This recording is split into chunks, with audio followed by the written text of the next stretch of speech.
அனைவருக்கும் வணக்கம். எங்கள் சேனலுக்கு உங்களை வரவேற்கிறோம். இந்த வீடியோவில் இந்த உலகில் உள்ள காடுகளின் வகைகளை பற்றி பார்க்க போகிறோம். வீடியோவிற்குள் செல்வதற்கு முன் லைக் செய்யவும், பகிரவும், எங்கள் சேனலுக்கு சப்ஸ்கிரைப் செய்யவும்.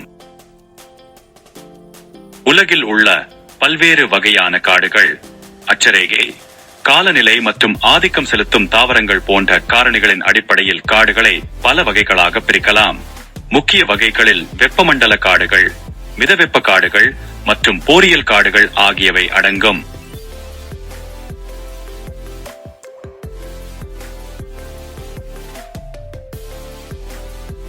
வெப்பமண்டல காடுகள் பூமத்திய ரேகைக்கு அருகில் அமைந்துள்ளன. இந்த காடுகள் அதிக வெப்பநிலை மற்றும் ஏராளமான மழை பொழிவை அனுபவிக்கின்றன. இதன் விளைவாக அதிக பல்லுயிர் பெருக்கம் ஏற்படுகிறது. அவற்றை பசுமையான மற்றும் இலையுதிர் வகைகளாக மேலும் பிரிக்கலாம்.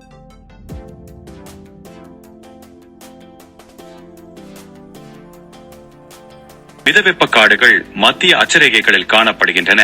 இந்த காடுகள் தனித்துவமான பருவங்களை கொண்டுள்ளன, மேலும் அவற்றை இலையுதிர், பருவகாலமாக இலைகளை உதிர்க்கும் அகன்ற இலைகளை கொண்ட மரங்கள் அல்லது ஊசி இலை உள்ள ஊசி போன்ற இலைகளை கொண்ட பசுமையான மரங்கள் என வகைப்படுத்தலாம்.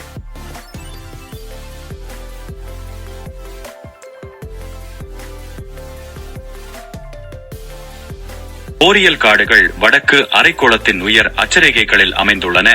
இந்த காடுகள் நீண்ட, குளிர்ந்த குளிர்காலம் மற்றும் குறுகிய வளரும் பருவங்களை அனுபவிக்கின்றன. அவை ஊசி இலை மரங்களால் ஆதிக்கம் செலுத்துகின்றன.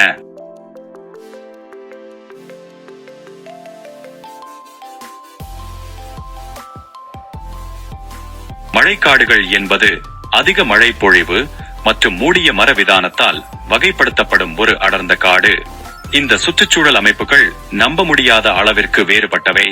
உலகின் பாதிக்கும் மேற்பட்ட தாவர மற்றும் விலங்கு இனங்களுக்கு இடமளிக்கின்றன. கார்பன் டை ஆக்சைடை உறிஞ்சி ஆக்சிஜனை உற்பத்தி செய்வதன் மூலம் உலகளாவிய காலநிலையை ஒழுங்குபடுத்துவதில் மழைக்காடுகள் முக்கிய பங்கு வகிக்கின்றன.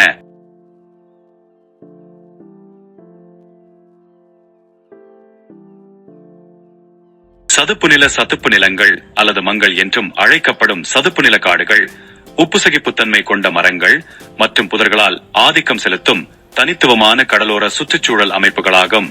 அவை வெப்பமண்டல மற்றும் மிதவெப்ப மண்டல அட்சரேகைகளில், குறிப்பாக உப்பு நீர் மற்றும் நன்னீர் கலக்கும் இடைப்பட்ட மண்டலங்களில் செழித்து வளர்கின்றன.